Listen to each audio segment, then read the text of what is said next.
be it creating shelter to allow kids to sit in comfort and learn, or when someone passes away and they ask me to create the place for his forever rest, I will do it. The beauty of architecture will come from the function of the building. There's this inherent beauty in creating spaces that allow people to best use those spaces and in addressing their needs.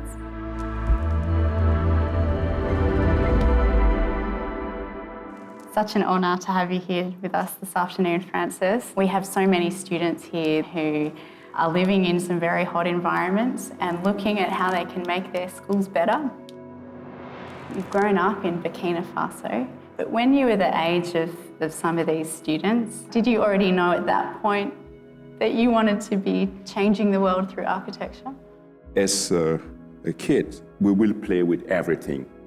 Sitting in the classroom that was dark and very hot, we will be sitting in benches, and you know what we do as a kid. You will be wobbling, playing, and then my benches, nails will pop, and you sit on that. What will happen to you? It will fix your bottom. So I decided to intern in a carpentry to learn how to fix the benches. And so coming to Germany, I decided to be a carpenter. With that, I will go back to Burkina and I will build a house and put the roof and make furniture because I could do everything. And they told me, in Germany, that's what I tell you. No, it's not working, Mr. Kéré. You need another program. So you need to study. And I was not dreaming to become an architect. It just happened because I had the will to go back in Burkina and do things by myself. After 2 years, I realized, no one of my community, which is evident. No one has been to university before. And so I stopped to study and say, I'm gonna build a school for my community. And that's how everything started. And so in going back to Burkina Faso with all this knowledge, was it hard to get the community on board? Not easy at all. I wanted to build a school, but I told them, look, we want to use what we have the most to create the school, math. You can't imagine how big the rejection was. A math building cannot stand a rainy season. Some of these ideas being, okay, I have been brainwashed in Germany, These European, they want Africa to stay very poor, and so they told him to use clay. That is poor people material. It was indeed a big, big battle, but it is good. If you face rejection, you go back and you work on yourself to make your idea clear, to show it again. There is a one called grandfather generation. He was very influential. I will go sit hours with him and talk about our tradition, about what I have seen abroad, and if we could bring this together. And so that's what it is. Get rejection, you have to really go, work deep on yourself and communicate, better your idea, and they will support you. I had to train a group of people that will do the work to create bricks like this. And with that, we could build. Out of big heart for my community, I started something and it started to work.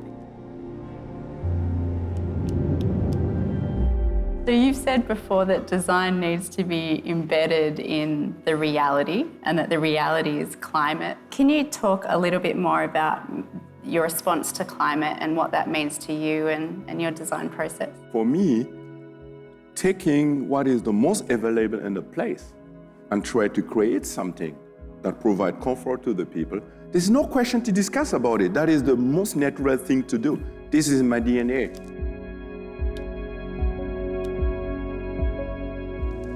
Montana and this wood.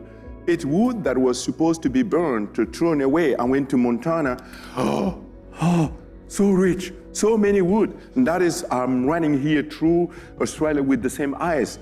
The forest, I went to the Blue Mountain, this is where I'm coming. I was looking to all of this wood, resources for human beings. This means no transport costs. You could use it to hire labor. People will earn a living and they don't need to travel to migrate, up to you guys in your neighborhood to try to think about it and adapt about the way we live now. If you don't start to adapt, you will not force yourself to look for solutions. Look, I started the same way. So it took a long time. No one has called me a real architect in Germany. They was calling me, there's the nice man building schools in Africa. There is this prize called Pritzker, and some call it the Nobel Prize in Architecture. And in Germany, I am not born in Germany. I have my office there, I work in Burkina Faso. I have this prize. And that gives you authority, you know? And by the way, in Germany, there is not a single guy holding this prize. So there is still space for you guys to be the second Australian architect or whatever to get this prize. Most of the people getting these are already on their 80s. Look how fresh I am. Look, come on, you know?